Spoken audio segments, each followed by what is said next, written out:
Iemand een logo op Livestream zet of zo. Ja.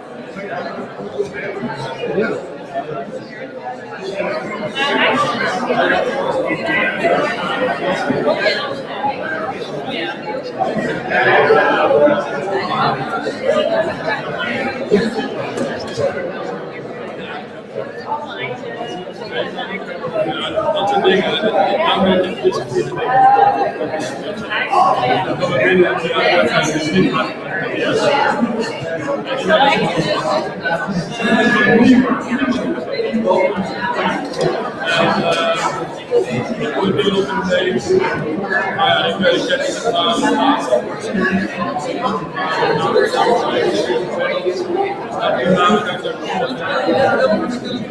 Ja, want die doe je al zelfstandig.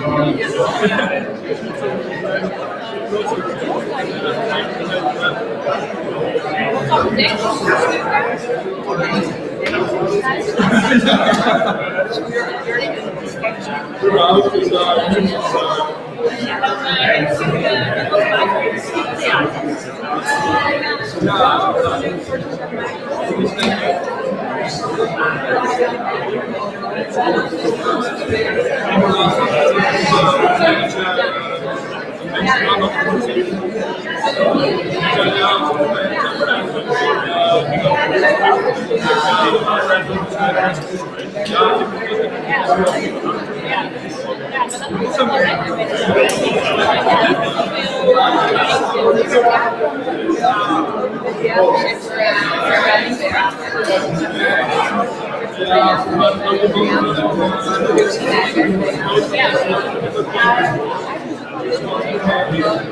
kan ik een beetje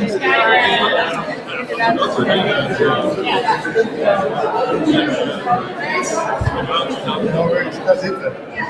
Ik trap even je kamer. Ja, dat is echt nou iemand die werkt.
Welcome, everybody. We did a sound check, but it sounds a little bit too loud, yeah? Hij is bezig. Okay, we're working on that. Welcome at this beautiful blauwe sterrenzaal here in Artis. Welcome at the second Godwin lezing, the Godwin lecture. As you hear, we will speak mainly in English today because of our distinguished speaker, Cory Doctorow. But if you have questions and you want to ask them in Dutch, that's perfectly fine as well. There are very good translators in the room, I heard. I'm the moderator. My name is Maurits Martijn. I am a journalist working for the Correspondent in online medium. And because I am a moderator, my role will be very low-key. It's not about me, it's about others today. This is the program. First of all, we're going to hear about the beautiful place we're in. Erik de Jong, artist professor. Yeah, there is an artist professor in Holland. He's going to talk about the history and the meaning of the room we're in. After that, Bits of Freedom will tell about the new tour they launched today. And after that, Cory Doctorow will give the lecture.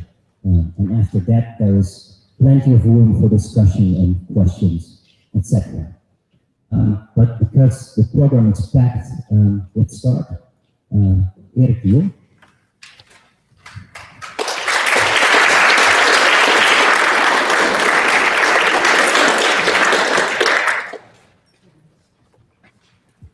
Ladies and gentlemen, welcome.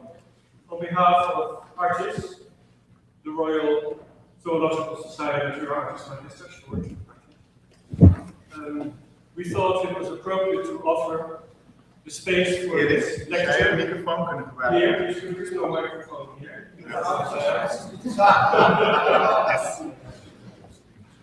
Anything you say, not everything. Why assemble here? Staat niet aan.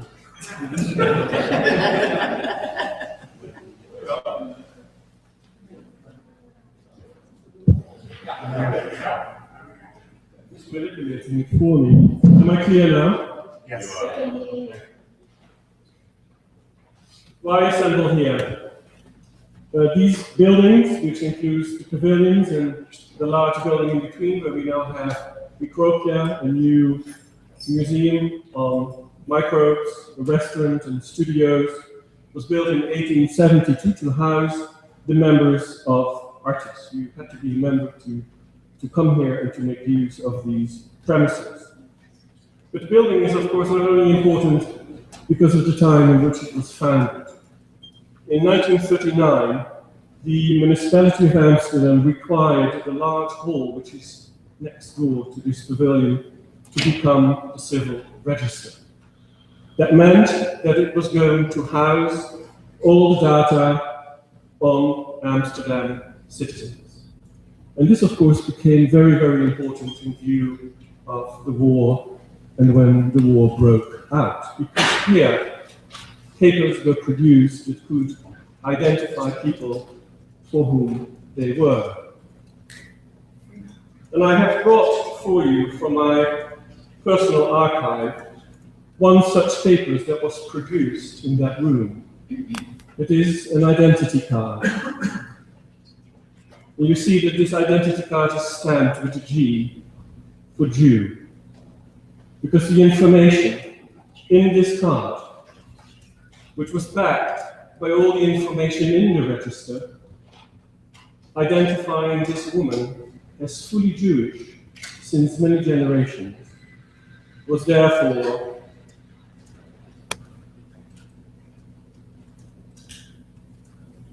forced to edit her identity for everybody to see, to recognize, perhaps to admire, or to despise, or to destroy. As you know, not far from here, on the other side of the Ledenlokalen and the register office, was the Hollandse Schouwburg, the Dutch theatre, where Jews were assembled and taken away to Westerbork or Germany. This is as tangible as I can make the question of identity, as it came so forcefully and prominently presented during the Second World War, which liberation we celebrate today.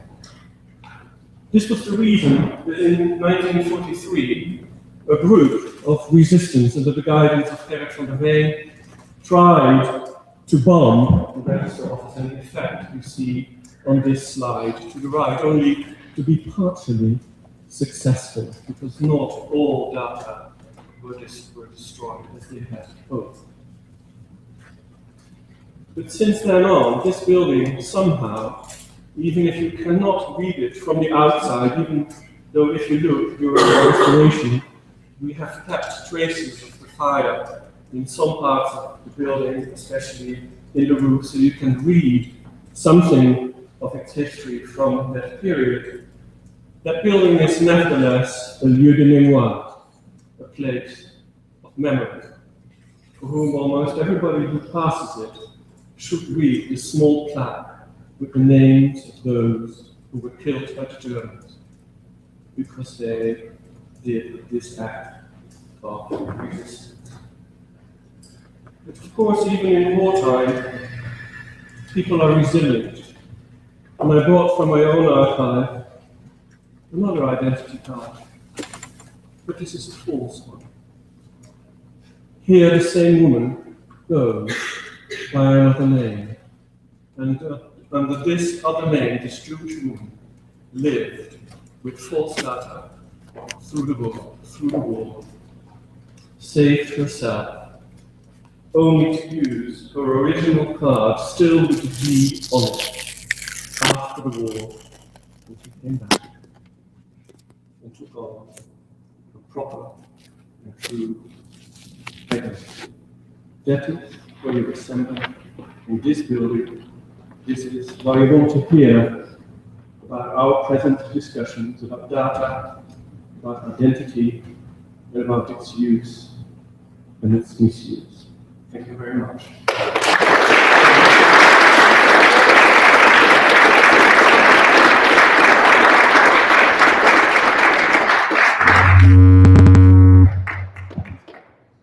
Thank you. Very clear. Is it me?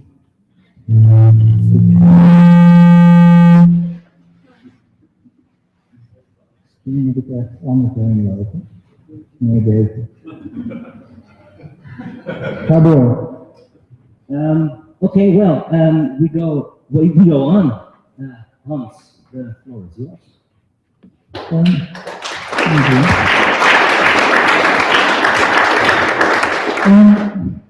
So, thank you for being here. It's actually wonderful to have Eric do this little talk about why we're in this building today, talk about these things. The Godwin lecture, maybe I should just then explain the name for the lecture and why we call it that way. So last year, I gave the lecture over there in the Project Museum. This building wasn't finished at that point in time. And I basically told the story that Eric told here about the relevance of identity, of data. Yeah, I need to be here.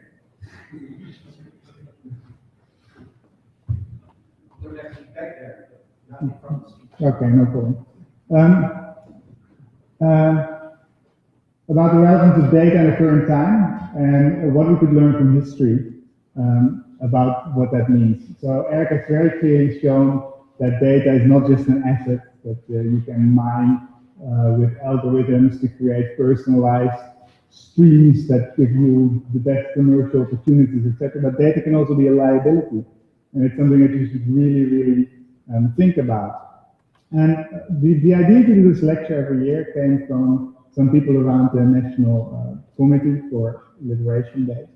And they basically said, wouldn't it be a great idea to use the former building of the municipal register to talk about the current issues that we have with data protection, data retention, etc. And I basically then said, but that would be doing a Godwin. And that's when they said, then you should go with the Godwin lecture. And I talked about this last year a little bit, and maybe Cory will touch about it as well. But Godwin is the lecture is named after Mike Godwin, who actually named a law after himself. And the law sounds something like the longer an internet discussion takes, the I'd say precisely the long. As an internet discussion proceeds, the likelihood of someone comparing someone else to Hitler approaches 1. As an internet discussion proceeds, I'll repeat it for the live stream. The likelihood of somebody making a comparison with Hitler or the Nazi Party is 1. And so basically, he created this law about the internet. But in the Netherlands, and I think everywhere around the world, it's become sort of the stick that you can hit anybody with who makes it some sort of historical comparison with the Second World War and our current situation. It's something, it's a little bit of a taboo. And at Bits of Freedom, we think that is a waste because there's so many lessons, as we just learned, that we can learn from history and we can use in our current times, that we can try and get rid of that taboo a little bit. So this is our attempt to do that. and I'm assuming that Cory will go full in to do that. Yeah, exactly.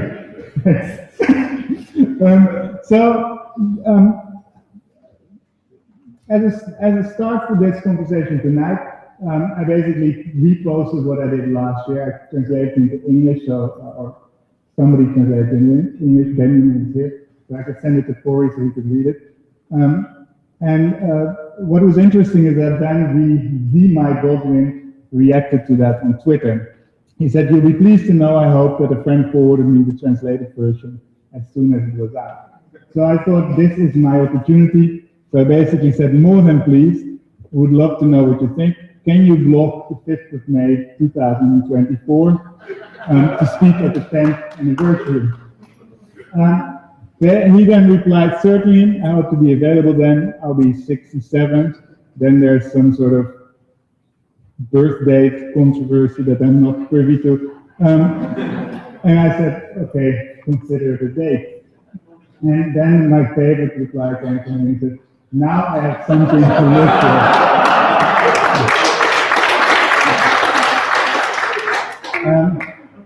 And I should have basically replied, now all my life goals have been reached. But, so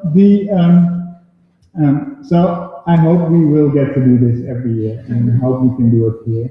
And I wish we could see a bit more people here, but we'll have to figure it out. So on to the next thing. So basically the idea of this freedom is to connect in a very explicit way internet freedom with the general concept of freedom. So, and that is why today we launched our Internet Freedom Toolbox. It's basically a relaunch. We already had something like that, but I think you can also call it a launch because it's, as Ott would say, it's next level stuff. And I'll do a sort of a quick demo from here. There we go. So this is the opening page. There's a little video. We can play it. Op het internet gaan overheden en bedrijven niet altijd goed om met jouw persoonlijke gegevens. Daarmee maken ze van jou een makkelijk doelwit voor adverteerders, criminelen en geheime diensten. Maar je kunt daar iets van doen. In de internetvrije toolbox vind je praktische adviezen. Bijvoorbeeld over hoe je een goed wachtwoord kiest. En hoe je veilig gebruik kunt maken van een openbaar wifi-netwerk. Daarnaast bespreken we verschillende applicaties en diensten, zodat jij kunt beslissen welke het best bij jou past. Ga naar dos.nl/toolbox en begin vandaag nog. I'll do a little demo. I believe this is a touchscreen, so we can sort of scroll. And then, for example, you can go to protect your mobile in 5 steps.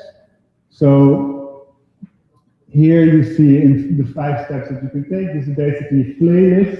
There's a few of them, and we can look. I like this article. So switch over from WhatsApp to something that's a little bit more privacy friendly. There you get it. Yeah. So you get the idea of what you can see here. And this toolbox is really chock full of this quality of information. It works on a mobile phone. It's responsive, as even Maurits in Telus. And there's a few things that I really like about it. So the first thing is that all the content and also the code itself behind the website is completely open. So the content is Creative Commons licensed. That means everybody can translate it, adapt it, do whatever they want with it, as long as they stick to certain conditions, basically keeping the content open. The same goes for the code that the software was created. We have our own Git repository where you can check it out. So it's completely open, download, not a problem. The third reason, so I love the content, I love the fact that it's open. The third reason that I think it's a wonderful project is that basically it shows that the internet freedom movement in the Netherlands is very much alive. So if you look at the amount of volunteers that have worked on this project over the last few months, it is really a staggering amount of work that we can all be very proud of. So for me, this is a sort of a lesson that I will take at heart, is that the fact that if you set an ambitious goal of what it is that you want to deliver, in this case, it's the place in the Netherlands where you go if you want this type of information, if you want to know how to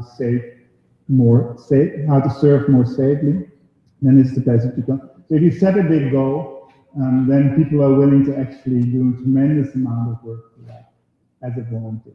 So for that, I would like to sort of congratulate the figurehead of this volunteering effort in this case, which is Chris, who has done by far the most. He's actually the person that decided that it needed a refresh and took it up as a project and sort of has led it all the way through. So I want to give you a big, big applause.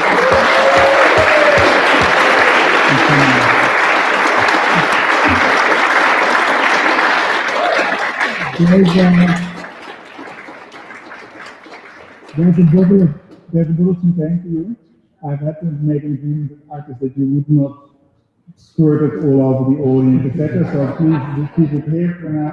And maybe if you want to say a few words, you have to find the microphone somewhere. Is it? So we launched this morning at 9, and actually last night I went to bed at around 6. From the start? From the start. We launched this morning at 9, and I went to bed around 6 in the morning. And the plan was to sleep so that I would be fresh when I would reach here. But by the time it was 8:45, people started sending me texts, and I woke up. And it's actually really nice to see all the flattering comments I've seen, especially on Twitter and from other direct messages to us. It's really nice to see. And I just want to also point out that I was not the only one in order to. Yeah, many people. A whole bunch of people have worked on this. And few of them actually on this road. Maybe we can all stand up. I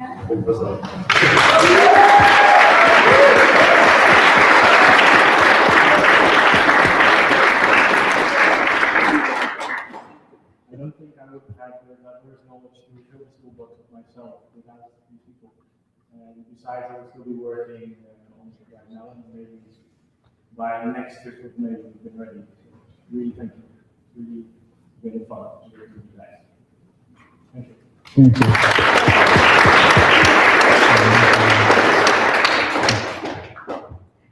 Okay.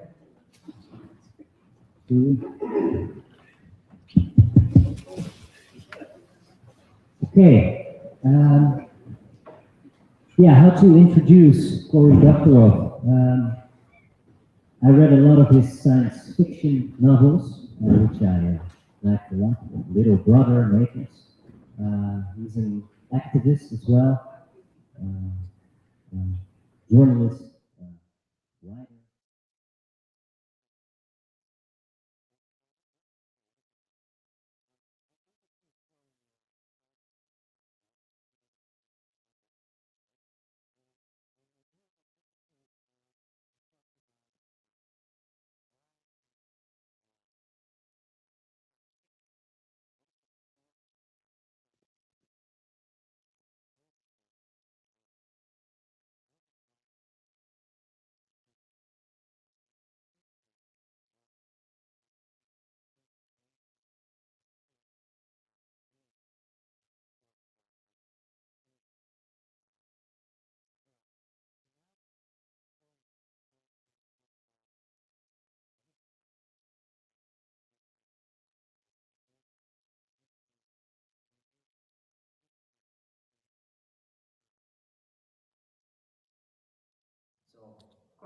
Thank you. Thank you. Whoops. Thank you all very much. Let's see, is my mic, how's my mic doing? Have we broken the curse of the haunted microphone?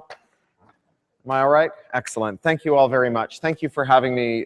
Thank you for coming. Thank you to Bits of Freedom I only get these flashbulb glimpses of BOF when I come to the Netherlands every now and again and get to see what they're doing. I used to be the European director of the Electronic Frontier Foundation and founded a sister organization of Bits of Freedom, the open rights group in the United Kingdom where I live. And I have some insight into how groups like Bits of Freedom do around the world, and particularly in the EU. And Bits of Freedom stands as one of the sterling examples of how nations can come together to work on these multinational issues and to find solidarity across borders. So Bits of Freedom is really a blessing to the Netherlands and is doing yeoman service here, as you can see with the presentation tonight of their new tool. Thank you all very much, and thank you to Bits of Freedom.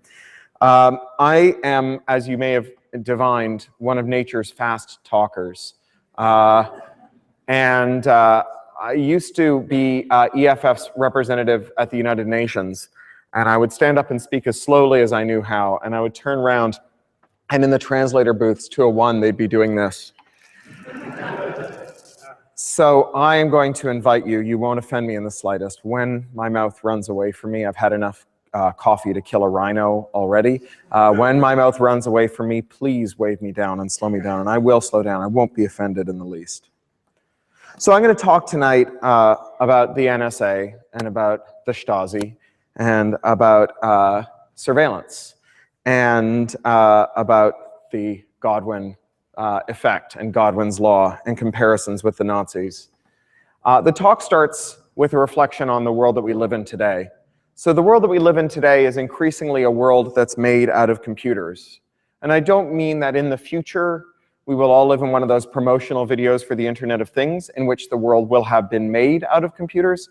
I mean that increasingly this world right here that we inhabit every day is made out of computers. If you work in a modern office building, the most salient fact about that building is the computer that controls its environment. Because that office building is now being built to such a high specification of insulation that in the absence of computer-controlled respiration and temperature control, it fills up with black mold and becomes uninhabitable, right? During the subprime crisis, when they turned off the power to all those new builds in Florida, and then 6 months later came back to them to figure out what they were going to do with them, they had to scrape them to the ground and start over because they were permanently uninhabitable in the absence of computers for any protracted period. Those new skyscrapers, the Starkitect buildings that the financial districts of every city that's been colonized by the finance industry is sprouting big. In London, we have the cheese grater and the tower and the enormous phallus and all the other ones. The way that they can build those tall, narrow, very tall buildings that are very skinny is that they have computer-controlled stress adjustment, where computers dynamically change the way the building balances out its load in response to seismic and wind stresses. Take the computers out of those buildings and they fall over. Not just our buildings, but also our vehicles. A car is a computer you put your body into that then races down the road at 120 kilometers an hour. Every year when you go to DEF CON or to CCC or to any of the other big hacker and security conferences, someone will stand up and give a wonderful and terrifying presentation about yet another way that the informatics of a car in motion can be penetrated, often through something as simple as the Bluetooth locks or speakers. And then the car's steering and brakes can be remotely controlled or disabled. The most salient fact about your car is its computer. It is a case for a computer that you sit inside of. A Boeing 747 is a flying Sun Solaris workstation in a very fancy aluminum case connected to some very tragically badly secured SCADA controllers. And obviously, when you take the computers out of that, it falls over. You have to reboot a 787 every 240 days because there's a persistent software bug that they haven't figured out how to fix. So they just reboot the airplane periodically, like you do with your computer when it slows down. So we spend most of our lives with our bodies inside of large, terrifying, potentially fatal computers. But not only that, we are increasingly spending our lives with computers inside of our bodies. So many of you may know people with cochlear implants. Those people have computers inside of their heads. But more than cochlear implants, if you are like me and you grew up with a Walkman, or you were a little younger and you grew up with an MP3 player, you've logged enough punishing earbud hours that there will come a day, if you live long enough and are not killed by a self-driving car, when you're going to get a computer in your head. And depending on how, and it's vanishingly unlikely that that hearing aid is going to be a beige, retro, hipster, analog, transistorized hearing aid, right? It'll be a computer that lives under your skin or inside your ear. And depending on how it's configured, it will know what you hear.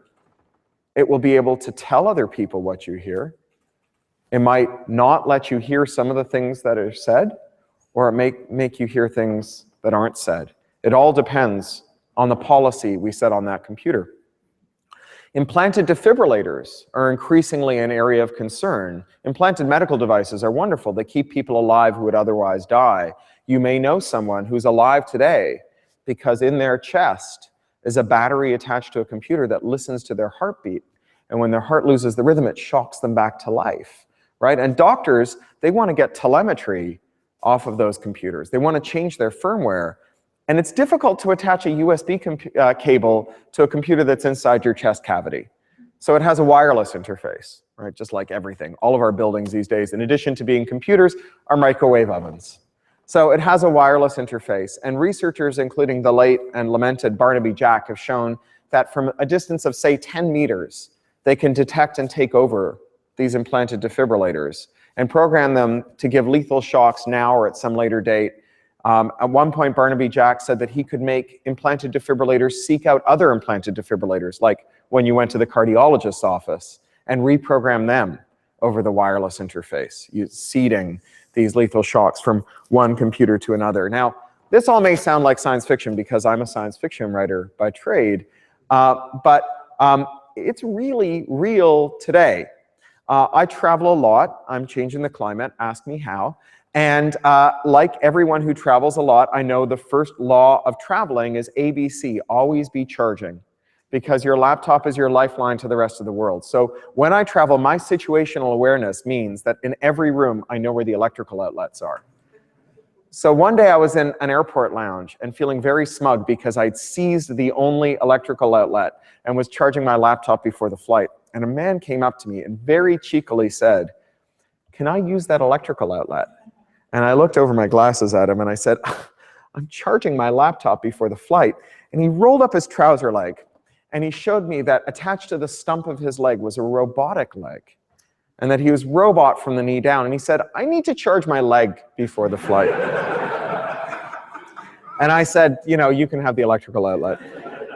So it's a world made of computers with our bodies inside of computers and computers inside of our bodies.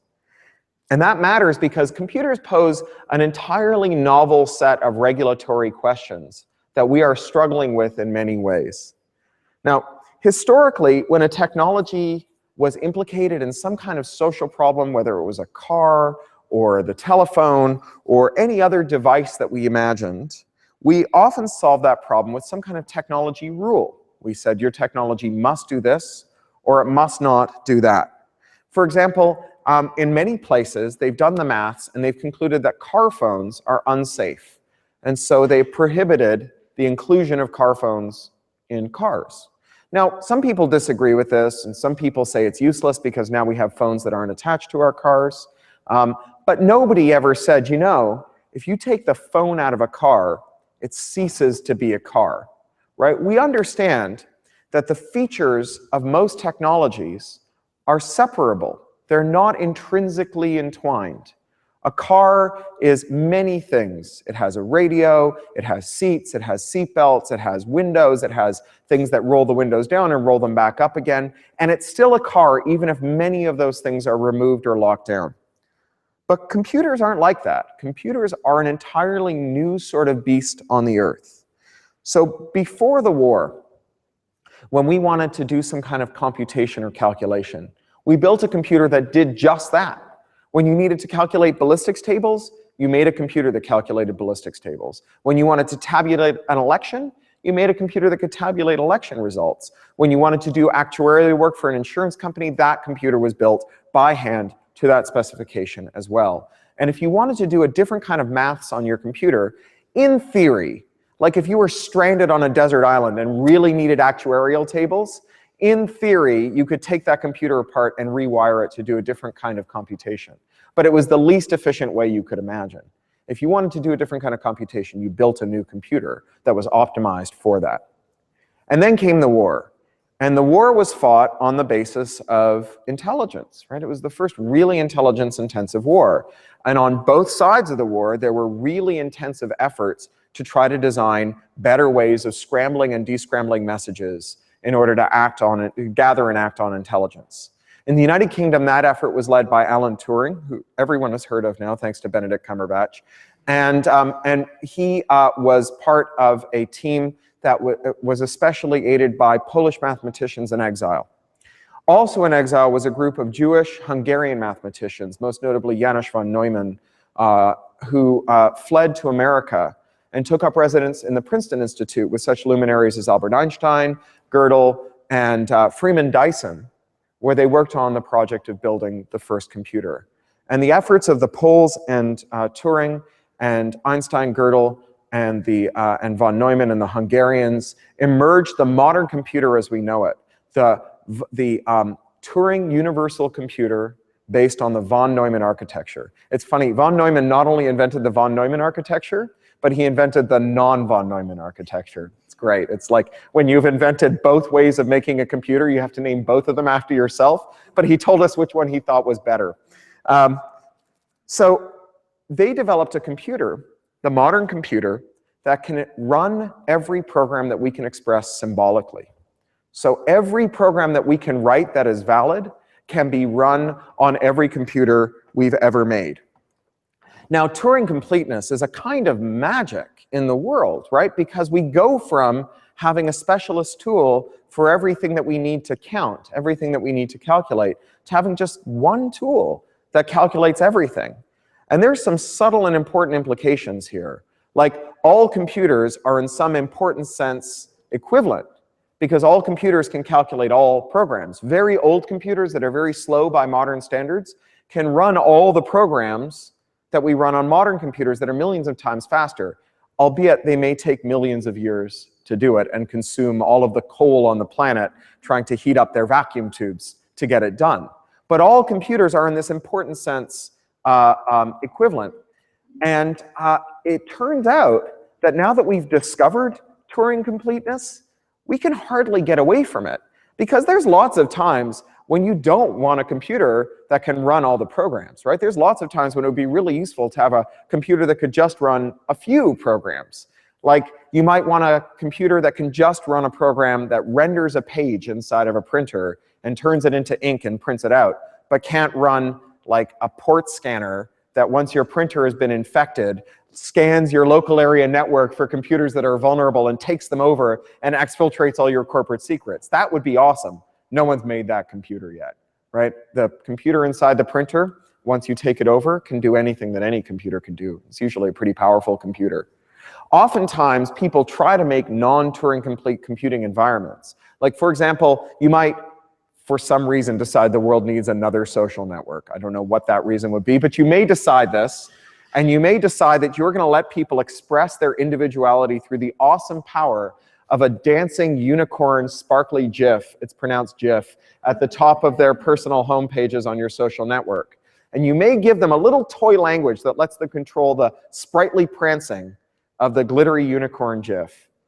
Well, dollars to donuts, at the next DEF CON or CCC or some other tech conference, someone will stand up and say, you know, your little toy programming language with only 5 instructions in it for making unicorns dance, I figured out how to gang up those 5 instructions to make the full Turing complete instruction set, and then I wrote a virus in it, right? Over and over and over again. We don't know how to make Turing completeness. Turing completeness is everywhere, right? Do you know the collectible card game Magic the Gathering, where you lay down cards and your opponents lay down cards?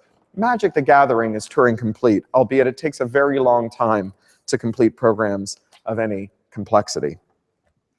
So this means that computers do new stuff that we have yet to figure out how to deal with.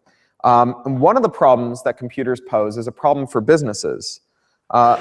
Firms are under extreme pressure to tether whatever products they make to a whole ecosystem of other products. So you buy the phone, you get the laptop, you buy the music, you get the apps, all of those pieces all work together. And once you've bought one, you are incentivized to keep buying from the same manufacturer because their products only work with their own product line, or their products are much harder to plug into rival products. It's the business model that we saw with things like inkjet printers, where you had to buy ink that cost more than vintage champagne because the printer could tell whether or not you'd bought the very expensive ink and wouldn't print if you hadn't put that very expensive ink in. Now, you know, the poster child for this is Apple's App Store for its mobile platform. It returned $10 billion last year and helped make Apple the most profitable company in the history of the world at the time. Now, historically, businesses have always wanted to lock people in. They wanted to make sure that you only bought their windshield wipers, for the official windshield wipers from the manufacturer, or that once you bought the pan, that you would only buy the whisk that went with the pan, or once you bought the china, you would keep buying it from them. Historically, manufacturers have tried to do this, and historically, they've reached a kind of economic equilibrium, where the cost that you would have to surrender to get out of their jail, the products you'd have to throw away to get out of their jail, was the most money that they could extract from you by charging you extra. Because at a certain point, you just take it all and you stick it in the bin and you go, right, I'm just going with a different manufacturer. Even though I have to throw away all this stuff, the cost of replacements is so high that I'm just going to go to this other manufacturer. And historically, that's been the maximum. But thanks to the magic of computers, we have new ways to extract extra rents from these ecosystems. And to understand this, you have to understand a little about cryptography, which is the other brainchild of Alan Turing, the other legacy we have from Alan Turing. And I'm going to try and give you a 5-minute primer on crypto with no maths, which will aid you greatly when you go and download Bits of Freedom's toolkit and start using its cryptographic tools to make your internet connection better. To understand the cryptographic fundamentals, you have to know that cryptographers always talk about 3 people who are locked in a kind of eternal love triangle. There's Alice and Bob and Carol, right? And Alice and Bob love each other, and Carol is evil, and she wants to get into the communications, between the communications of Alice and Bob. Alice and Bob want to send each other messages. Carol wants to read them. Now, Alice and Bob make a couple of really important assumptions that are foundational to our modern society. The first assumption they make is that Carol can see their message. And why would you assume that Carol can see your message? Well, because Alice and Bob date really back to a time when messages started to fly around on radio. And of course, anyone within range of the receiver or the transmitter can also receive the radio transmission. These days, of course, we have the internet. And so Carol might be anybody between Alice and Bob who might be at opposite ends of the world communicating through dozens of internet service providers. And so Carol can be installed in any one of those places. Or maybe we'll send Alice and Bob send their messages to one another over satellite. Well, that satellite footprint could be an entire continent. So if Carol is anywhere on the continent and listening with her satellite dish when the message goes over, she gets a copy. So Alice and Bob always assume that Carol can get a copy of their message. But they scramble the message. And Alice and Bob assume that Carol knows how they scrambled the message. They don't keep it a secret. This is the second really important realization about policy, computers, and how the modern world works. Why do Alice and Bob assume that Carol knows how they scrambled the message? Well, they assume that because that's how everybody who does science works. They always assume that they might be making a mistake. Bruce Schneier says that the only experimental methodology for knowing whether or not your security system works is to tell other people about it so that they can point out the dumb mistakes that you've missed. Anyone can design a security system that works so well that they can't think of a way of breaking it. But unless you're the smartest person in the world, all you've done is made a security system that works on people who are stupider than you, right? Now, this is not a new idea, although it's new in security. Before we had science, we had a thing that looked a lot like science called alchemy. And alchemists were engaged in stuff that was superficially similar to science. They formulated hypotheses, and then they formulated experiments to test them, and then they recorded the results. but they never told anyone else what they thought they'd learned. And as a result, they were prone to the endless human capacity for self-deception, which meant that every alchemist discovered for himself in the hardest way possible that drinking mercury was a bad idea. And as a science, alchemy stalled for a 500-year period that we now call the Dark Ages. When alchemists began to publish their results for a process of adversarial peer review, in which your friends tell you how dumb you've been, we call that moment the Enlightenment, and we call what arose from it science. And so Alice and Bob assume that Carol doesn't know how they're transmitting their secrets, because they've told everybody in the world how they're transmitting their secrets, how they're scrambling their messages, because they want to see what mistakes they've made. And the cost to them of their adversary knowing what they're doing is lower than the cost to them of not doing it right. So how is it that Alice and Bob are able to be secret? Well, Alice and Bob are able to be secret because the scrambling system takes a key, and it combines the key with the message, and it makes a scrambled message. And unless you also have the key, in addition to the scrambling system, in addition to the scrambled message, you can't descramble it. This is an amazing thing, right? As the maths go, and to the extent that the maths are trustworthy, and the maths are widely published and subject to very adversarial peer review, if all the hydrogen atoms in the universe were turned into computers, and they labored between now and the heat death of the universe to do nothing but descramble that message by brute force, we would run out of universe before we ran out of possible keys for them to guess. So Alice and Bob, even though Carol knows how they scramble the message, even though Carol can get the message, Alice and Bob, if they've kept the key to themselves, Alice and Bob can keep the key a secret. Now, this has been incredibly useful in the ecosystem world, because manufacturers sell you a device, and then they hide a key in the device. And when new tools try to connect to them, they say, I'm an Ethernet card, or I'm a piece of software, or I'm a song, or I'm an ebook. In order to descramble them, the device has to have the key. And if the key doesn't match what they're expecting, they say, I'm sorry, even though you've plugged in something that technically works, I'm smart enough to recognize that it doesn't make as much money as is practical for my manufacturer, so I refuse to use it, right? An iOS phone, an Apple iPhone, is not a phone that can't run software unless it's been blessed by Apple. It's a phone that refuses to run software unless it's been blessed by Apple. But there's a problem with this, and maybe you spotted it. It's that this is not a system with Alice and Bob and Carol. This is just a system with Alice and Bob. Bob gives Alice the scrambled message.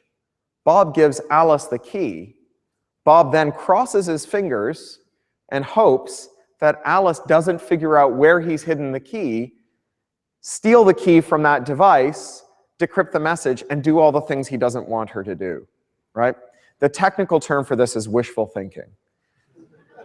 Especially because anybody in the world who wants to be Alice can be Alice just by getting a Netflix account, or buying an iPhone, or getting a Tesla car, or getting a cable box, right? Alice can be bored grad students with nothing to do this weekend, a whole lab full of undergrads, and their own electron tunneling microscope, right?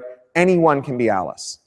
So generally, if you try to lock your customers out of a device in order to extract rent from them, they will unlock that device.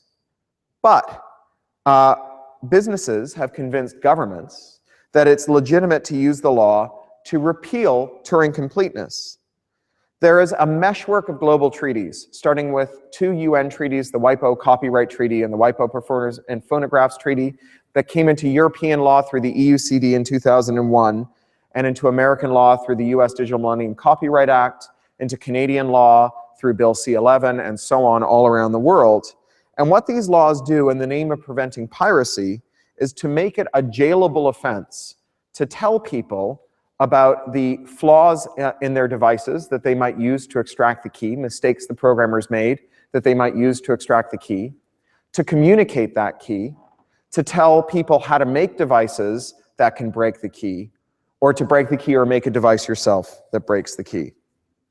Now, this has been a source of real income to the industry, even though it's still not technically hard to break the key, because you can't put a Philips logo and get investor capital on your illegal technology. Industry has been able to make sure that you can't go into the store and buy something that jailbreaks the cozy jail you found yourself in thanks to a manufacturer. And it's produced real windfall profits for firms, and so they love doing it. So if you want to understand how that works, think about the DVD and the CD, right? If you went into a shop in 1996 when the DVD first debuted, and you bought €1,000 worth of DVDs and €1,000 worth of CDs, and then you stuck them in a closet and forgot about them, and you brought them out today, you would find that in the 20 or so years since you bought them, that the CDs have actually increased in value. This is almost a miracle, right? What technology can you buy in 1996 that gets better over the next 20 years?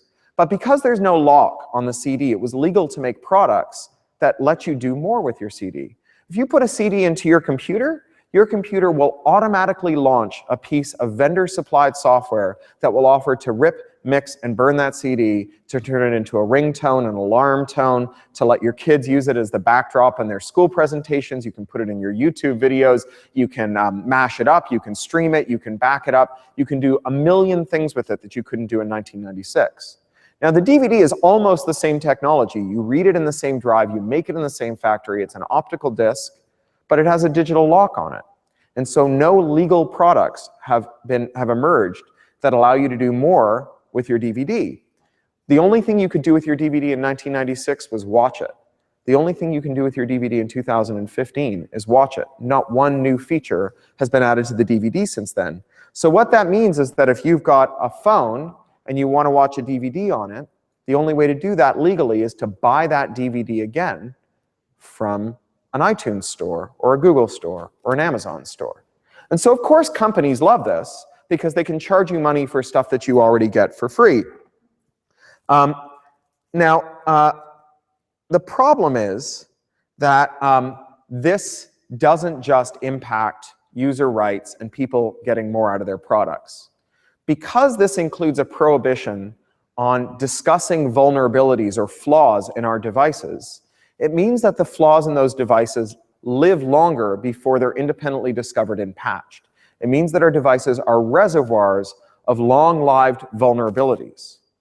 And our devices are not standalone devices anymore. Chances are you don't watch movies anymore on a dumb box under the TV that has just enough computer in it to decode a DVD. These days, you probably watch your DVDs, your movies, on a tablet or a phone. And that tablet or phone is not just a tracking device that you use to throw pigs at birds.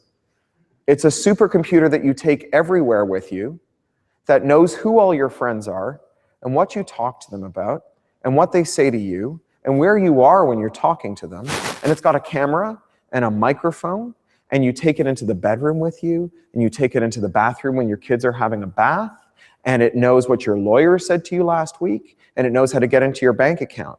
And because we want to make sure that people buy the DVD instead of ripping it and putting it on their phone, we've made it illegal to tell you about flaws in that device.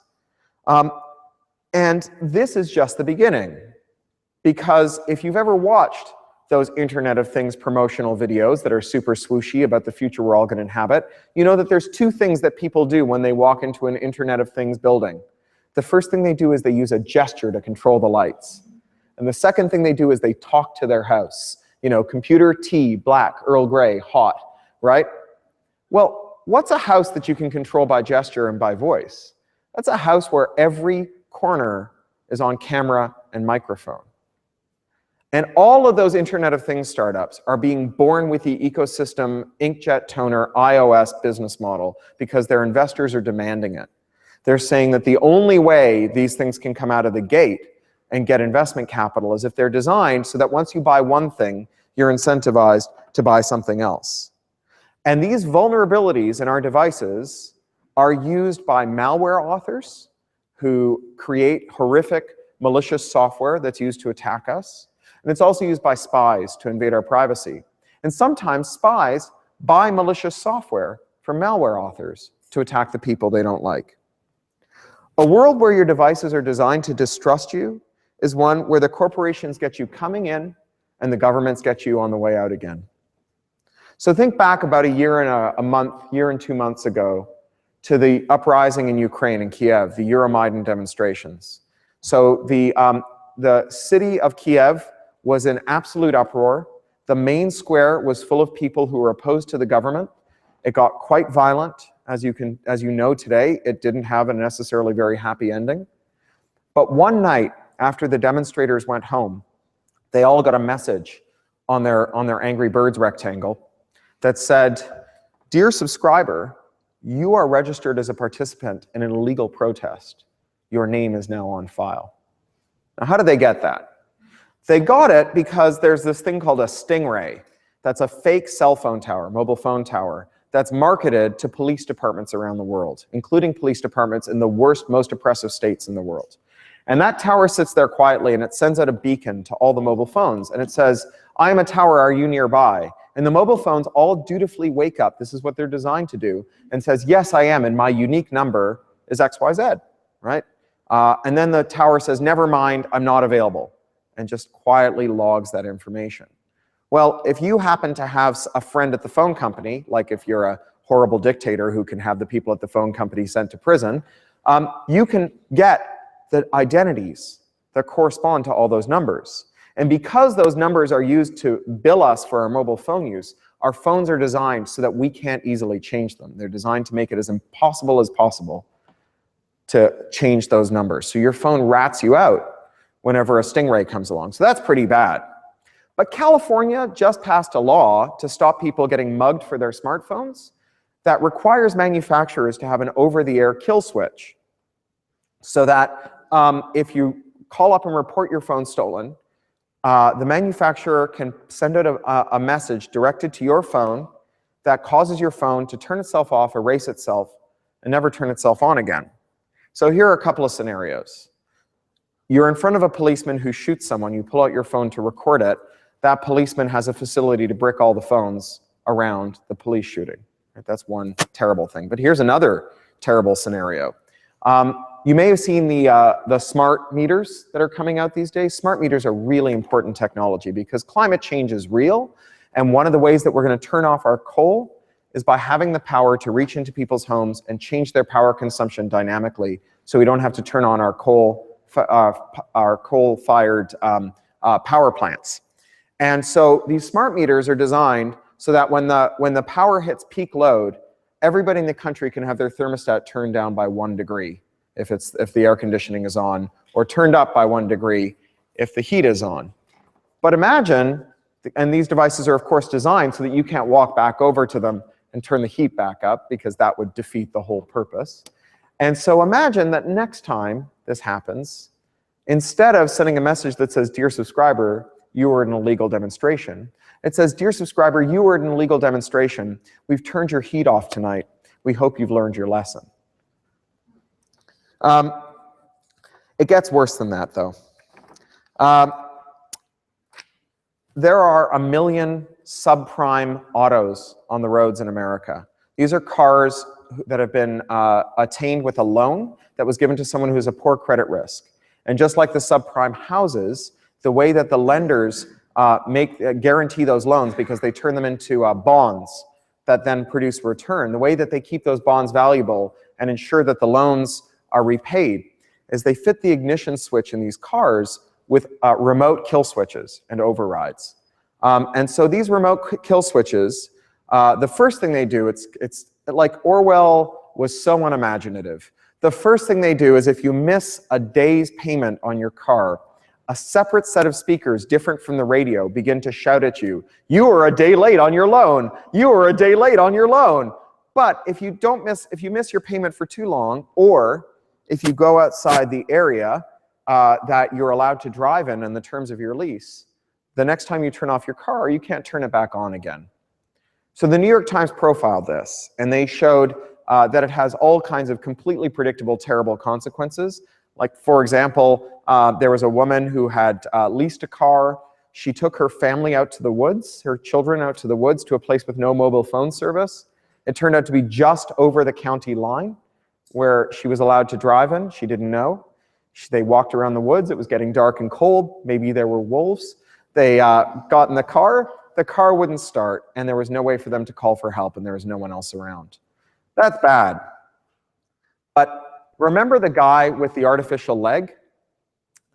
I saw a presentation a couple of years ago from Hugh Hare, who runs the MIT Media Prosthetics Lab.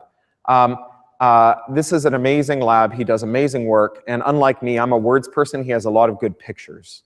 And his pictures are all of people whose bodies have technology intimately connected to it in a way that changes their lives fundamentally for the better.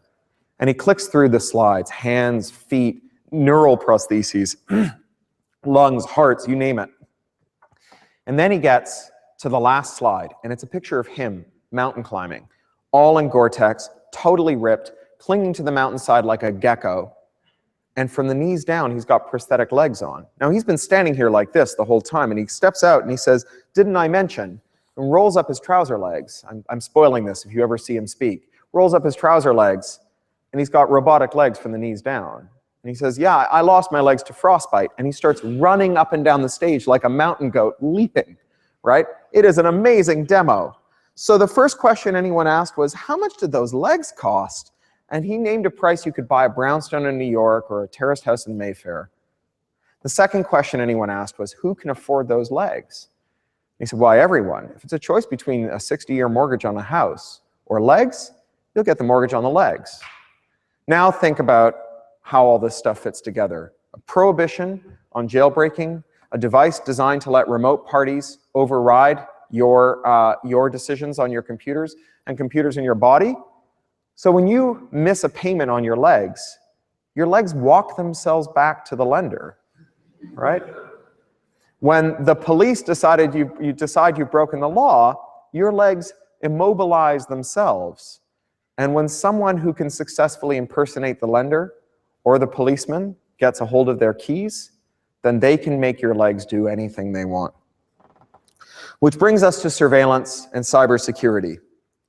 Whether deliberately or through some awful set of convergences, the world's security services have hit on the idea that cybersecurity is all about offense and not about defense.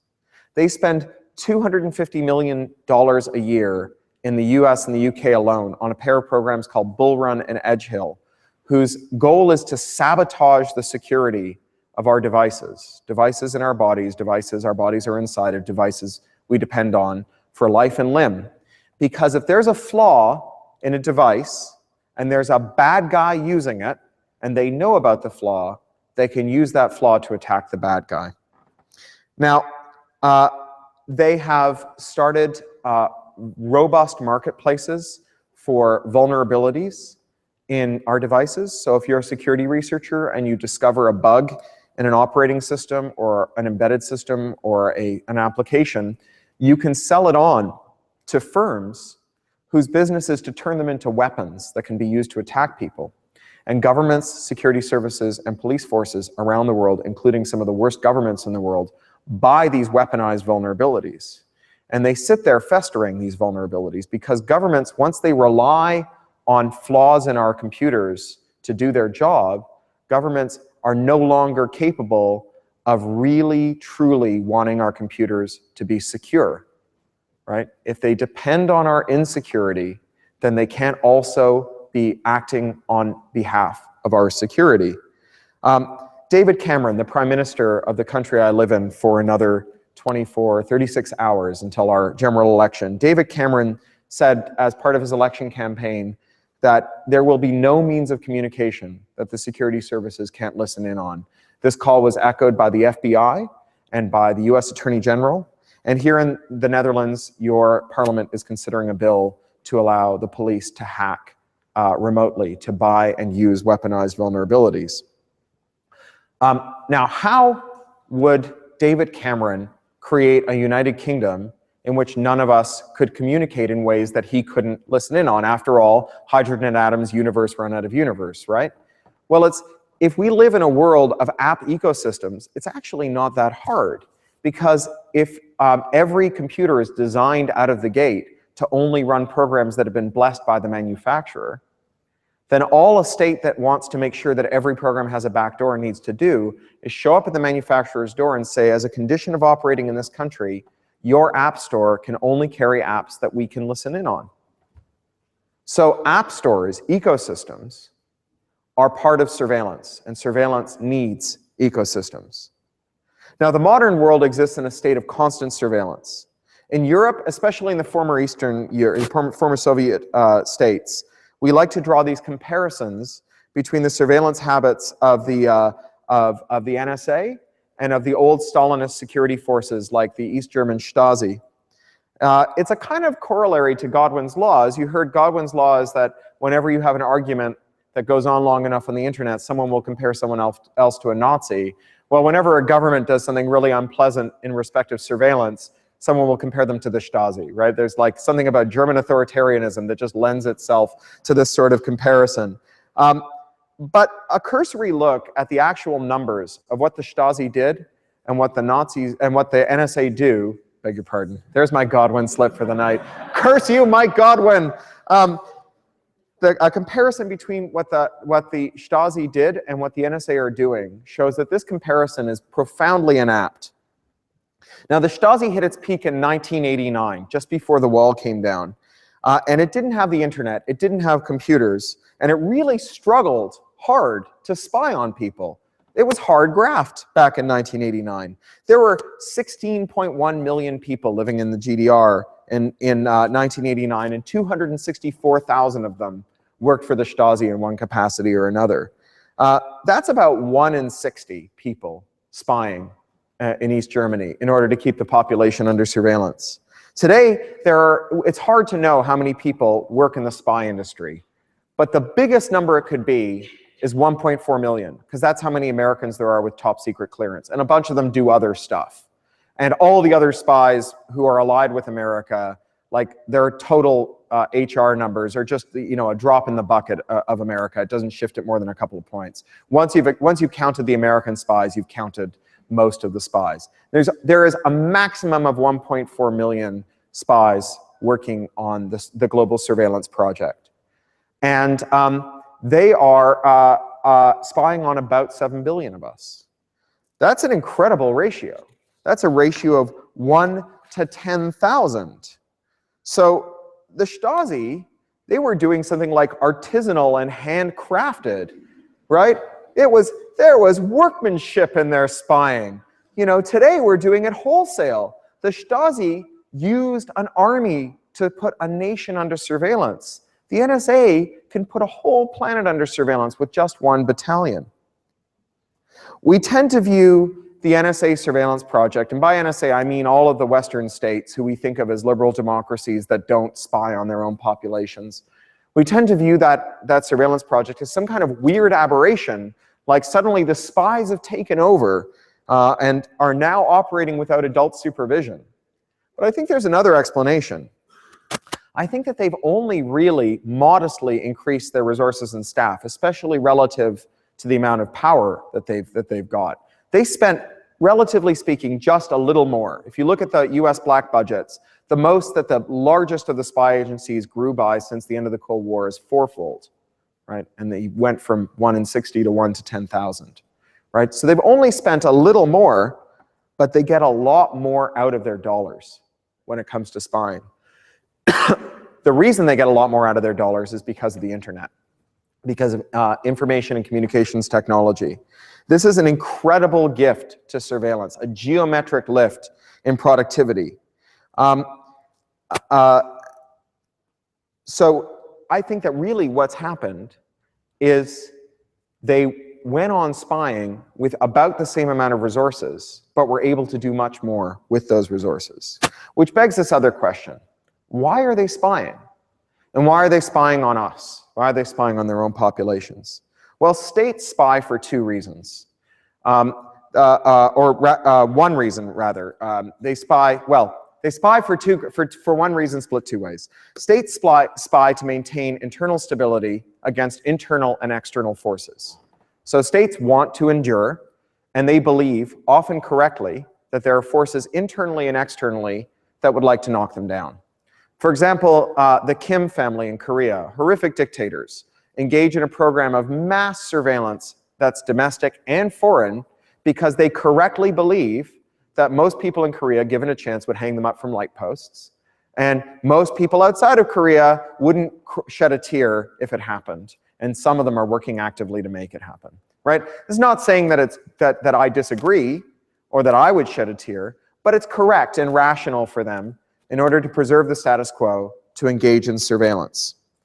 Now, in industrial democracies, there are also threats to stability. There are domestic terrorists. There are populist movements, ones that I agree with and ones that I dislike, whether that's Podemos and Syriza or UKIP or the Islamophobic movements that we see across the Schengen states. It's Occupy. It's in Canada, there's the RCMP just leaked a memo, our security services just leaked a memo classing anti-oil activists, anti-petroleum pipeline activists as a threat to internal security. They are, right? Because that government derives all of its funding from the oil patch, from the tar sands. People who are opposed to it will knock over that government, right? If the tar sands are limited, they won't be able to fund their elections. We'll get a different government, a different social order. So they are a threat to the status quo, it's true. And of course, there are jihadis, which are, of course, a threat to the social order. So in every state in the world, there are people who are very well served by those states, who have legitimate reasons to fear that whatever privilege, power, and comfort they get from the state might not be there tomorrow. And so there is some rubric for states to surveil. Now, who wants to knock over states? Not people who think that the state is doing a good job. People who feel that the state is serving them well generally work towards the preservation of the state. States that are, people who live in a state who feel badly served by the state want to knock it over. And historically, states have used two kinds of work to keep stability. One is, you could call it the carrot, and that's all the social programs that make people feel well served by the state. Some of those are ones that we would recognize from here, you know, pensions and schools and roads and hospitals. Some of them might be a little more exotic, like in Saudi Arabia, a small elite are given wealth transfers from the oil patch that are very large, and that elite is very supportive of the state despite all of its other policies. But then there's the other part of what states use to maintain stability, which is the stick. It's the force that they deploy against people who don't view the state as legitimate. Economists call this guard labor. And it's all the stuff that states do to try to control their populations and coerce their populations. It's prisons, it's CCTVs, it's domestic surveillance, it's courts, it's private cops, it's all of that stuff put together is the guard labor. And there's a kind of equation about guard labor and social programs or redistribution, which is there comes a point where you spend so much on guard labor that it would be cheaper to take some of that money and spend it on social programs to make people happy instead of keeping them from hanging you from a lamppost, right? That's the maximum minimum equation of most states. And states that have a lot of guard labor usually don't spend a lot on social spending. Think of Bahrain or Syria. And states that have a lot of social programs usually don't have to spend a lot of money on guard labor. You get that in the Nordic states in particular. Now today, we live in a world in which a lot of people feel profoundly poorly served, thanks largely to mass wealth inequality and income inequality. The 400 richest Americans right now have more wealth collectively than the poorest 316 million other Americans. A majority of those 400 richest Americans inherited their wealth. America considers itself to be a meritocracy. It appears to have become a hereditary meritocracy. In the OECD, wealth disparity is at its worst in 50 years. And wealth disparity produces social instability, which endangers the status quo, which endangers the privilege of the people who are at the top of the wealth disparity pyramid. For example, if there are big wealth concentrations, it endangers our ability to make evidence-based policy. So think again of Saudi Arabia. Unquestionably, on its face, without having to do a single study, we can say that excluding 52% of the Saudi population from public life is not good for the Saudi economy, right? There are people who can't participate in Saudi public life because they're women who are waiting to make discoveries, found businesses, and do other important work that could change the fortunes of all Saudis. But because a tiny minority of Saudis hold the wealth, and because their views dictate that the best way to run the country is to exclude these people, the evidence can't possibly get a look in. The same is true in Canada, where oil elites control the state, and where environmental science and climate science have been eradicated in Canada. Now Canadian scientists are only allowed to speak to the press if a political minder from the governing party, who's a non-scientist, vets everything that they say first in case they admit that climate change is real. Climate change is real, and Canada is a resource extraction economy. Climate change has a huge, important future for Canada, but Canada cannot prepare for it or do anything about it because a tiny elite benefits from climate change denial. And so evidence-based policy goes out the window. Social instability that is engendered by these policies is a threat to extreme wealth. To stay rich, you need to keep the system that says that you deserve to be rich intact. Now, historically, there's been a hard limit on wealth inequality. The more unequal a society is, the more the people within its borders and around the world questioned its legitimacy, and the more it had to spend on guard labor, and eventually, wealth inequality was somewhat redressed by redistribution. Which brings us back to the internet and surveillance. The elites of the former Soviet bloc enjoyed tremendous wealth and privileges, even during the darkest days of Stalin's famine. But remember, they still had to pay for one spy for every 60 people, and they were probably underinvesting, because the Stasi missed the fact that the wall was about to come down, right? If they had adequately invested, they'd still be in their dashes eating caviar. What if the Stasi had been able to give itself a 2.5 order of magnitude efficiency gain just by using the devices that people were voluntarily carrying around and using? Well, we hardly need to imagine it. We're actually seeing this play out now on the international stage. For example, in Ethiopia, you have an autocratic state with extreme wealth concentration that has become the world's first turnkey surveillance nation. From European vendors like Italy's hacking team, they bought all the equipment they needed to put their entire country under surveillance, even though they have basically no internal IT capacity. They were able to buy it off the shelf. And it probably came to them with backdoors that other spy agencies could use. There's a thing that the NSA does that was leaked by Edward Snowden called fourth and fifth party collection. Fourth party collection is when a spy agency takes over another spy agency's computers covertly and spy on everyone that spy agency is spying on. Fifth party collection is when a spy agency takes over a spy agency that's taken over another spy agency. We don't know if there's sixth party collection. There probably is. So what they've done is they've bought a bunch of weaponized vulnerabilities in addition to this surveillance stuff that they use to spy on everyone. And they use the weaponized vulnerabilities for targeted surveillance. So the Electronic Frontier Foundation, for whom I'm working again, we have a client named Mr. Kadane, who's an Ethiopian dissident who had to flee for his life to Washington, D.C., where he used Skype to stay in contact with dissidents in Ethiopia. He had permanent residence in America and was in Washington, D.C., when the Ethiopian government, using tools bought from an EU member state, hacked his computer, got the names of dissidents in Ethiopia, and was able to use that to attack those dissidents and target them for reprisals. Now, not only has it become cheaper to do guard labor, but it's also become cheaper to lift people up out of poverty, again, thanks to technology. Between green revolution crops and vaccination, being poor isn't what it used to be. Not to mention, now people are more increasingly able to enjoy the benefits of ICT. People in the developing world are now carrying mobile phones that give them access to markets and communications infrastructure that lifts them out of the worst parts of poverty and gives them a step into something better. But it also makes them amenable to total surveillance. Global wealth disparity and the corruption it engenders are intimately bound up with the internet.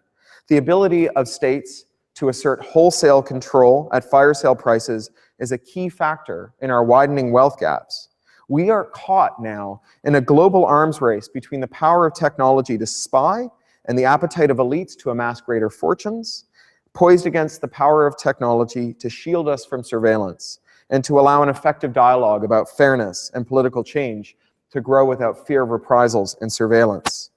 An Internet of Things surveillance state will put spies under your skin and literally inside your bed and your toilet and your wallet. Because when it's already illegal to install unapproved and transparent code on your devices, then the state can introduce new modes of surveillance at knockdown prices. Just quietly visit Apple and Sony and Nintendo and Philips and Nest and tell them that everything sold in their app stores has to include the backdoors for surveillance. And because it's a felony to jailbreak those ecosystems and install third-party code, it's job done. And now every criminal will discover and exploit all of those bugs that the security services have deliberately introduced, and autocratic regimes will avail themselves of it. Walled gardens are panopticons. Corporations and the states that they colonize each have perverse incentives to make it impossible for users to prevent themselves from being spied upon. Walled gardens are the perfect model for a feudal wealth disparity. They allow manufacturers to arbitrarily change, disable, or modify what you can do with things that you think of as your own. They make you a tenant of your technology, not its owner. In a walled garden world, property is only owned by the manufacturers, not by the people they sell it to. So John Deere, who make the classic American tractors, just filed comments with the US Copyright Office, saying that if you buy a tractor, you don't own it. Because there's software in the engine, and because they have not transferred the copyright in that software to you, merely licensed it, you are a licensor of the tractor, and you may not repair it or modify it in ways that undermine John Deere's ability to monetize your use of it. But this conclusion is not foreordained. Remember, Turing's other legacy, cryptography works. The universe wants us to have secrets. In a corrupted world, the only sustainable policies must generate economic surplus for their beneficiaries, who use them to lobby for the policy's continuation. One of the reasons that Western governments spy is because spying generates profits for the vendors who sell them spying equipment, allowing companies like Booz Allen, the former employer of Snowden, to be the original Beltway bandits, extracting windfall profits from the American taxpayer by selling surveillance technology to the American Congress and using some of the profit to lobby for expanded surveillance powers. This is colonizing everything we do. I saw a presentation recently in London from Reprieve, the anti-death penalty charity, who talked about their work trying to get a census of everyone killed in Yemen, Pakistan, and Afghanistan by American drone strikes that are operated by the CIA. And the way that the CIA does this is they get a camera picture from a drone of people doing what may look like terrorist training. They decide whether it's terrorist training from the metadata, what mobile phones they see, where else they've seen them. Then they pick out mobile phones device identifiers, those identifiers that are used in Euromaidan to send someone who was at an illegal protest. And the next time that number shows up, they send a Hellfire missile to kill everyone standing next to that phone. But they don't know who those people are, which is quite extraordinary, because the CIA was the original human intelligence agency, right? For half a century and more, their stock and trade was putting people in putty noses and fake beards and dressing them up in native dress and sending them off to countries around the world to say, hey, comrade, would you like some blue jeans? What's going on in the Kremlin? But these days, the CIA is a signals intelligence agency. They're just another NSA. All they do is mass surveillance. And they have almost no human intelligence. And the person from Reprieve who gave the presentation said, I can't understand it. Why does the US suddenly have 2 signals intelligence agencies and no human intelligence? Because clearly human intelligence would be useful for them. It's not like not knowing who they killed is a feature. It's a bug. Well, I think the reason is that there's no money to be made in selling putty noses, fake beards, and Lawrence of Arabia costumes to CIA agents. And there's a lot of money to be made in selling them lots of data equipment. It doesn't require a conspiracy. All it requires is that 100% of the lobbying they receive be for signals intelligence, and 0% of the lobbying they receive be for human intelligence, and piece by piece, the budget will shift. And I think that there is a business model for privacy. That's the good news. Every walled garden exists to extract monopoly rents from the people who are inside of it, to make printer ink more expensive than champagne, to make 3D printer plastic more expensive than filet mignon. And as Amazon founder Jeff Bezos once famously and candidly said to the booksellers, your margin is my opportunity. If we can knock down the laws that protect digital rights management, digital logs, so we can start unlocking these devices and supplying equipment to people. There are firms that can make money by adding technology that gives you more control over your devices, not less, to rebalance this out of balance equilibrium that has arisen from these special laws that protect the right to extract rent from you. So, the thing to remember, if that future comes to pass, is that businesses that support your policy that makes them rich only support it because it's making them rich, not because they want to support the policy goals. They will act in concert with you, but they won't be your friends. Firms don't have ethics. In the publicly traded neoliberal era, a company is an immortal transhuman artificial life form that uses humans as its inconvenient gut flora. Given the chance to advance the firm at the expense of humans, not only will they are bound to. Think of what we saw with carbon credits. So crypto is not the real fight. Using these tools is not the real fight. This is not about whether information wants to be free.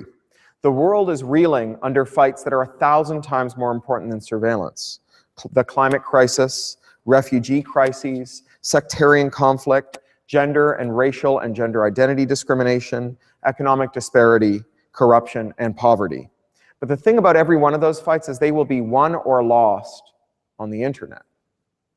People ask me if I'm optimistic or pessimistic about the future. And as a science fiction writer, I know that making predictions about the future is a bad idea. Science fiction writers who predict the future are like drug dealers who sample their own product. It always ends badly. Now, optimism, if I was optimistic about the future, I would wake up every morning and try to do everything I could to give people the free and open tools that they needed to take control of their technology so that they couldn't be trivially surveilled and controlled. But if I was pessimistic about the future, I would get up every morning and do everything I could to give people the power to take control of their technology, to use it in ways that they choose, to guard themselves against surveillance. So instead of all of that, I've hit on something that I think works better than either optimism or pessimism, which is something that sounds a little corny, but it's hope.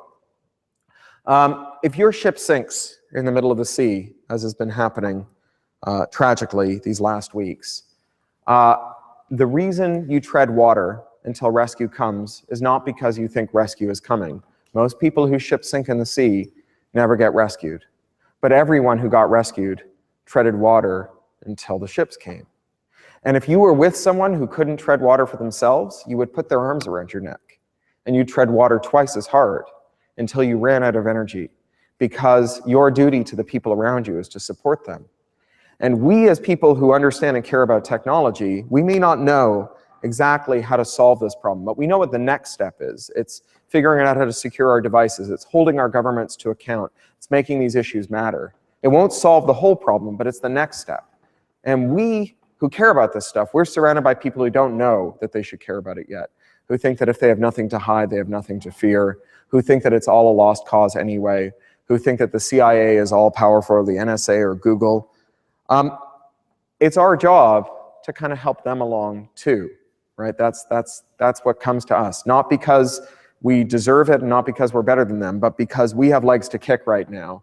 And maybe if we kick until they've recovered themselves, they'll help us. So, Bits of Freedom, organizations like Electronic Frontier Foundation, the Open Rights Group, and other groups around the world, people watching the webcast, that's what they're up to. And those of you who support them, you're helping to clear the way for a free, open, and fair internet on which every one of those important fights will be won or lost. And I thank you for it. Thank you.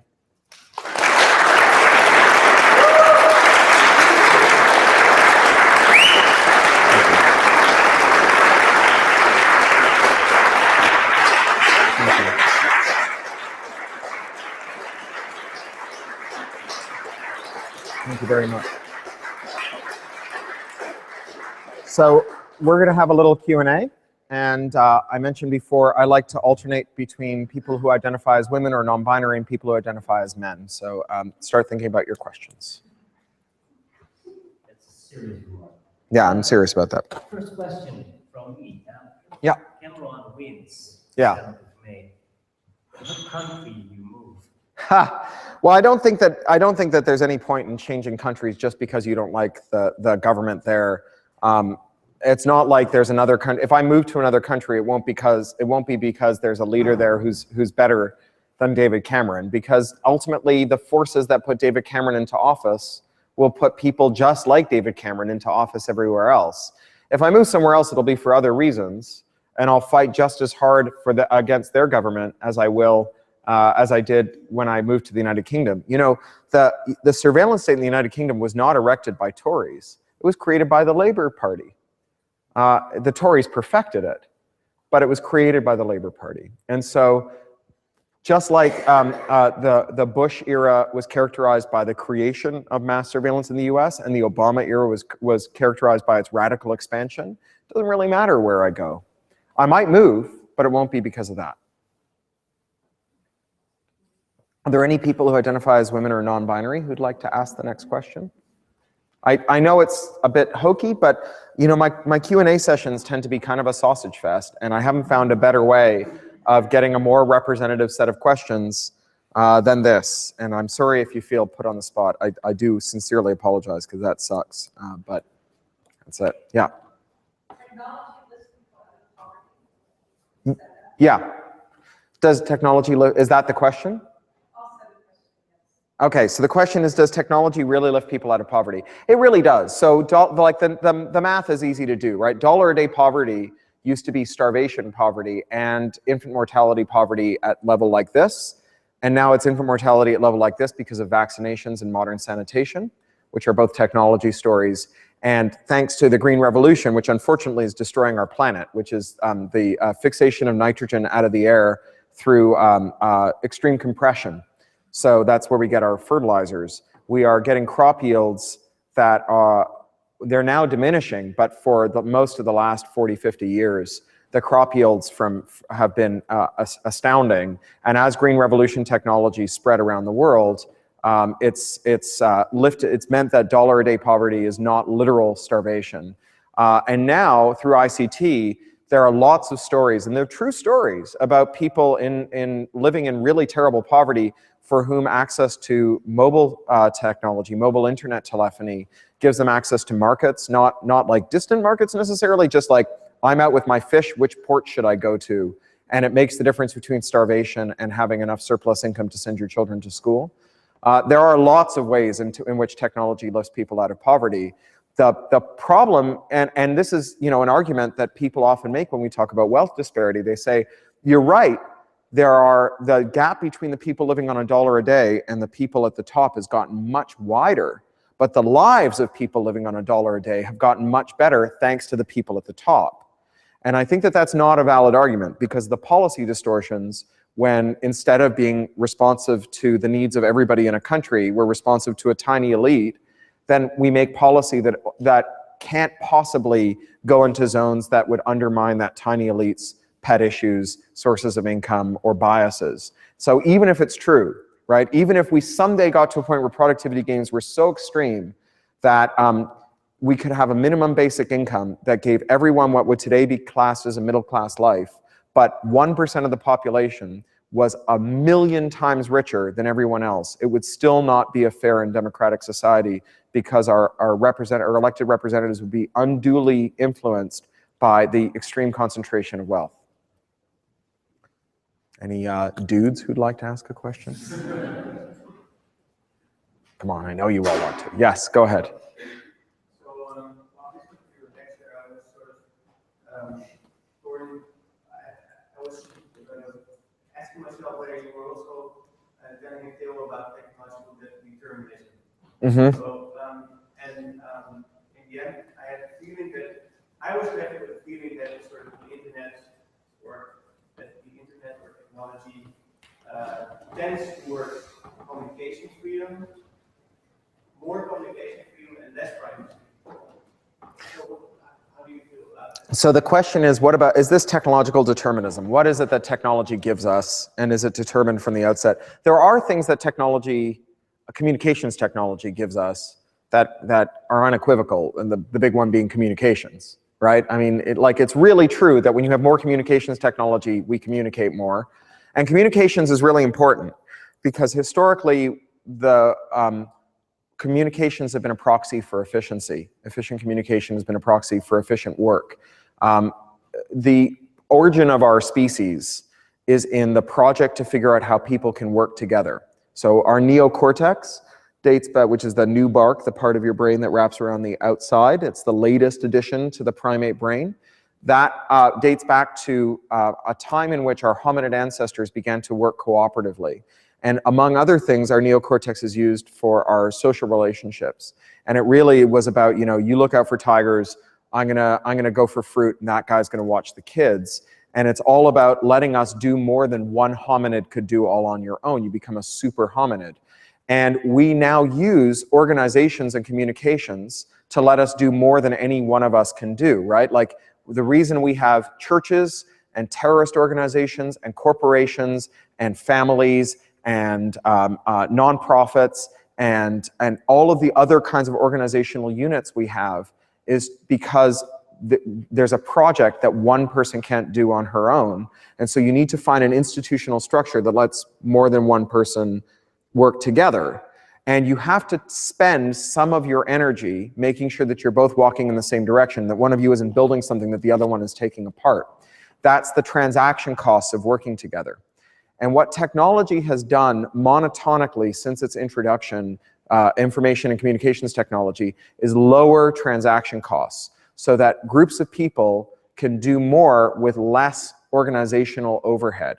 So we can build things like encyclopedias now with the kind of organizational overhead that we used to use for like a school bake sale, right? It's not like that there isn't any organizational overhead, but we do much more with less. So oftentimes when people ask me like, what would be a good way to predict the future? I say, just take anything that takes a lot of organization and imagine building it the way we build Wikipedia, right? Or the GNU Linux operating system. So imagine we put up a skyscraper that way, or we built an airplane or a spaceship that way, right? If we can, that's what lowering communication costs do.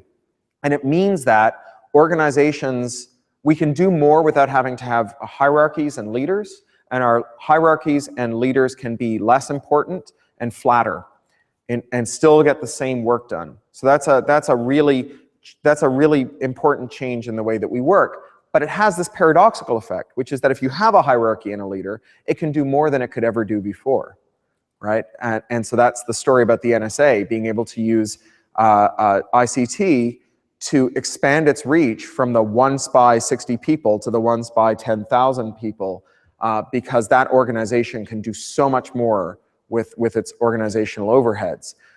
Its outcome is not foreordained. In fact, these two things are in constant tension with one another. It's at the core of asymmetric warfare, right? The war on terror is really a story about groups of people who can coordinate easily without having to have very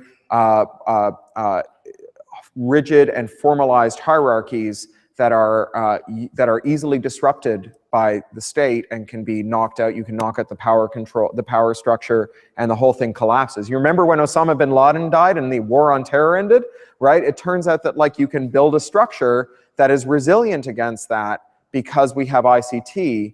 But you know, the army, on the other hand, can send drones from America to Yemen without risking any human flesh and any political capital in America to just randomly send Hellfire missiles into places where they think terrorists might be. This is the tension, right? This is the tension that we will be living with, and we have in some sense lived with forever, right? It's a story that's as old as the printing press and the decision about who got to read the Bible, right? This is the ability of ICT to disperse authority, or technology to disperse authority, and the printing press is a communications technology, to disperse authority and allow more to be done with less authority is always at odds with institutionalized authority that is often constituted for some good purpose. I mean, remember the American army that we're all worried about as a force of surveillance. You know, the NSA is part of it. That's also the army that, along with the Russian army and the other allies, helped liberate the liberation that we're celebrating today. So, like, these were constituted for reasons that have something to celebrate in them. but as they find themselves with increasing power thanks to ICT, they change their nature. And that is an epiphenomenon also of the global economic story. And so whatever part of them serves some global economic injustice, that also expands as their power and remit expands. So it's a really complicated question that I would say is non-deterministic and impossible to handicap, and something that is utterly responsive to our actions. Our actions will change the future. Are there any women or people who identify as non-binary who'd like to ask the next question? You were mentioning that companies are like AIs. Yeah. Us as humans, well, I was thinking the same thing, and I saw a documentary, and the director of the deep dive we really last back was really concerned about climate change, but explained that he couldn't do anything about it because it was simply be replaced by somebody who would do the low rate. So therefore, I wondered, does any company nowadays pass the Turing test? Are they hackers? Do companies pass the Turing test? Are they really artificial life forms? Yeah, so I think that companies are artificial life forms, but they may not be artificially intelligent. And I'm an AI skeptic anyway. Like, I think that we need computers that can think like humans, like we need airplanes that can fly like birds, right? We actually have a ton of human intelligence, right? Like, it's here. Like, we can make free human intelligence. Like, we get more human intelligence for free. You just put two people of the correct genders in a room for a few minutes, and 9 months later, you get another human intelligence, right? Like, it's really easy to make human intelligence. We have no shortage of it. We have an incredible shortage of non-human intelligence. So there are things that neurologically we're not great at, like we're not great at paying attention to things that never happen.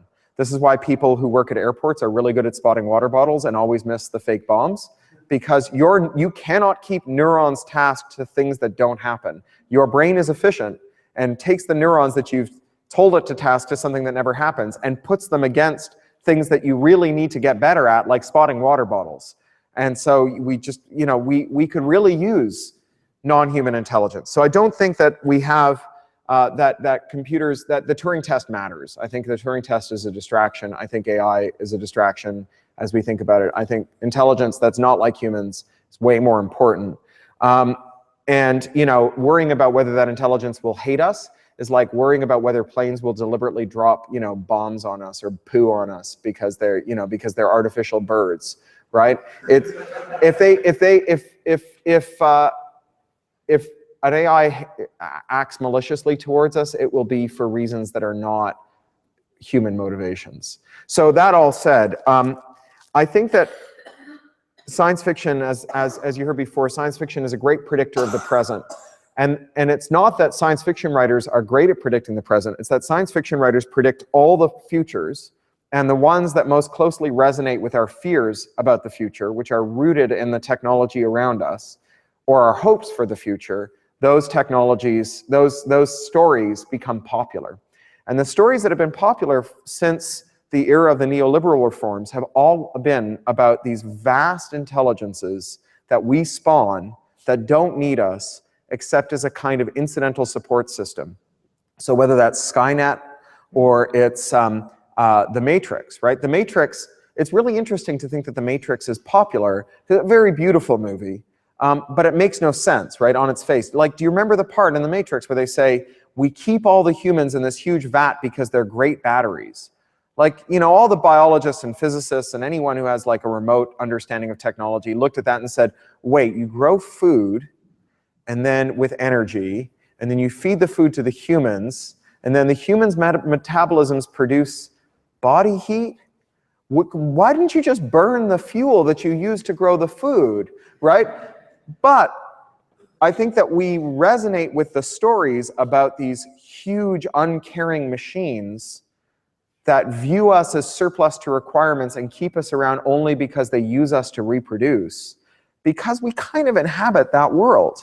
Right? The cult of fiduciary duty means that there are lots of people who are both in a regulatory capacity or running large firms who literally believe that they are legally enjoined from acting with compassion to other humans in their direction of those large firms, unless it can be shown that that compassion will produce benefit for their shareholders, right? Like that's not what I say, that's what they say. That's what the cult of fiduciary duty holds. And so these firms act in ways that treat human beings as incidental and inconvenient. You know, we have, in the UK, we claim to have a shortage of laborers to do critical caring labor, like schools, nurses, carers for the elderly and the disabled. We also claim to have record numbers of unemployed. And we claim that we have a system that is perfect, despite the fact that it can take all of these people who can't find work and all of these people who need work done and figure out how to allocate that latent labor force to this desperately needed labor. And it's gotten so bad that in Japan, where they failed to have a replacement generation, and so they have this horribly aging population that's created a demographic crisis, rather than let poor people come to the country, because people are kind of a problem in this system, we only need just enough to allow the corporations to reproduce, that they're trying to figure out how to build robots to take care of people. I mean, Japan's on the Pacific Rim. It is full of skilled labor, right? Skilled carers who go all around the world. The Asian diasporas are filled with like Filipina nurses who go all around the world.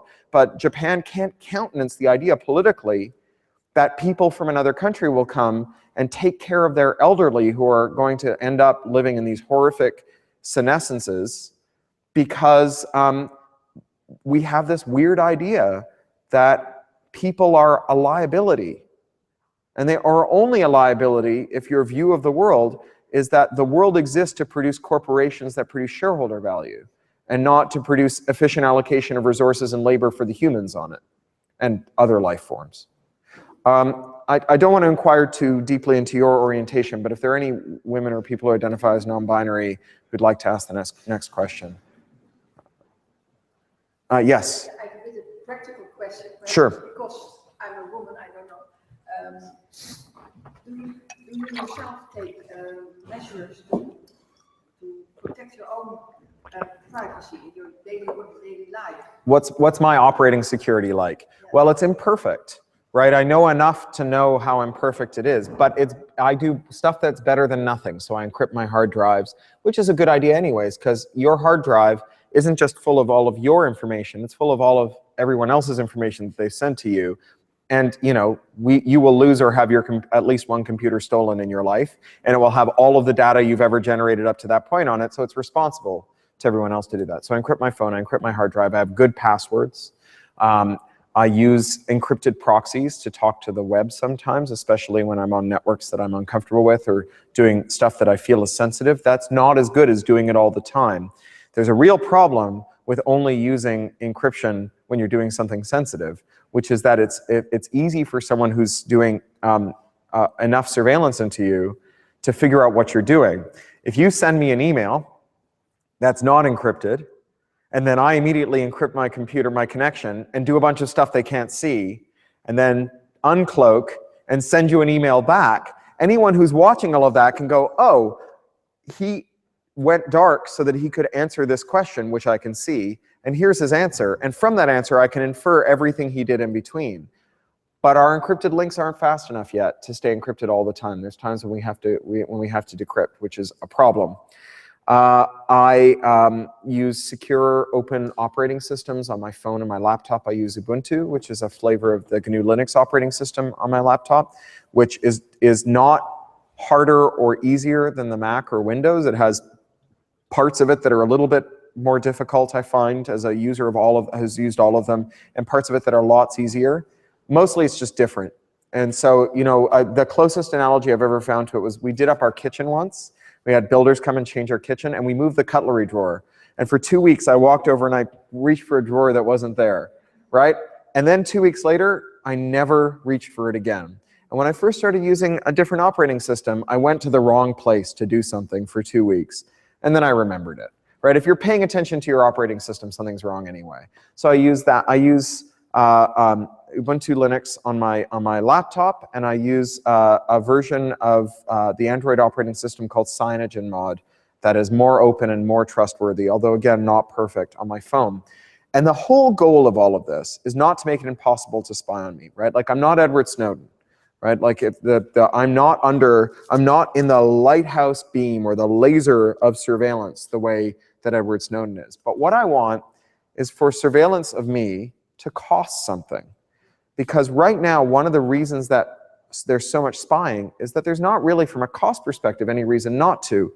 Once you're spying on Gmail, every Gmail user is free, right? The cost of, if Gmail doubles its user base, you spy on all of them for free, right? You double your surveillance apparatus with no additional cost to you.